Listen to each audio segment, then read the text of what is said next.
It's very exciting for me to come to Korea for the first time, and I was very surprised and pleased that there were that many people at the airport to say hello when I arrived, and I'm really looking forward to this conversation with you all.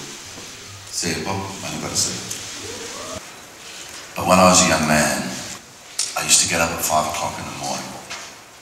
I used to go into a park called Centennial Park in Sydney, and into a grove of pine trees. And I'd spread the pine needles out and make a space. And in the dirt, I would write the things that I wanted to happen, and then I'd cover it back up with pine needles. It was kind of probably a sort of a frivolous thing, really, when you look back on it, and ultimately meaningless. But I knew I was the only actor awake in Australia at 5 o'clock in the morning, legitimately, as opposed to having stayed up the night before. And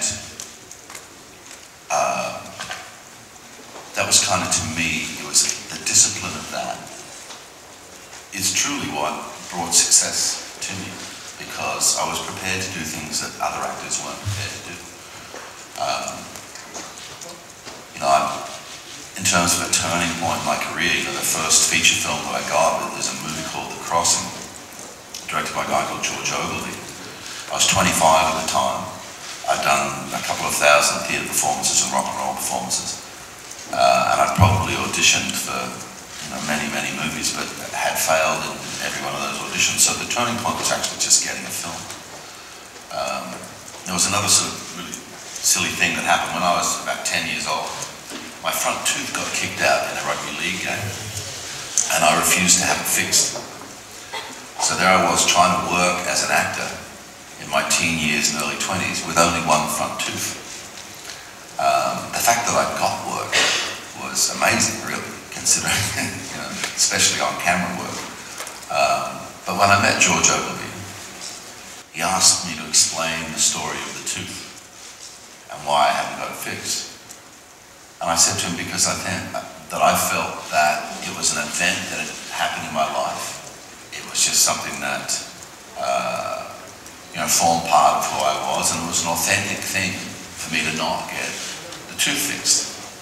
And he listened very politely to the story. And then he said to me, well, I know that you really like to commit to the roles that you play. And here's the thing you have to understand. The role that you're going to play in my movie, Johnny Ryan, the character you're going to play, he has 2 front teeth. And all at once, George made me see the sort of silliness of what I'd been doing. But also the fact that he had connected with how serious I was about being an actor. And oddly enough, as soon as I got my tooth fixed, I started working in films all the time.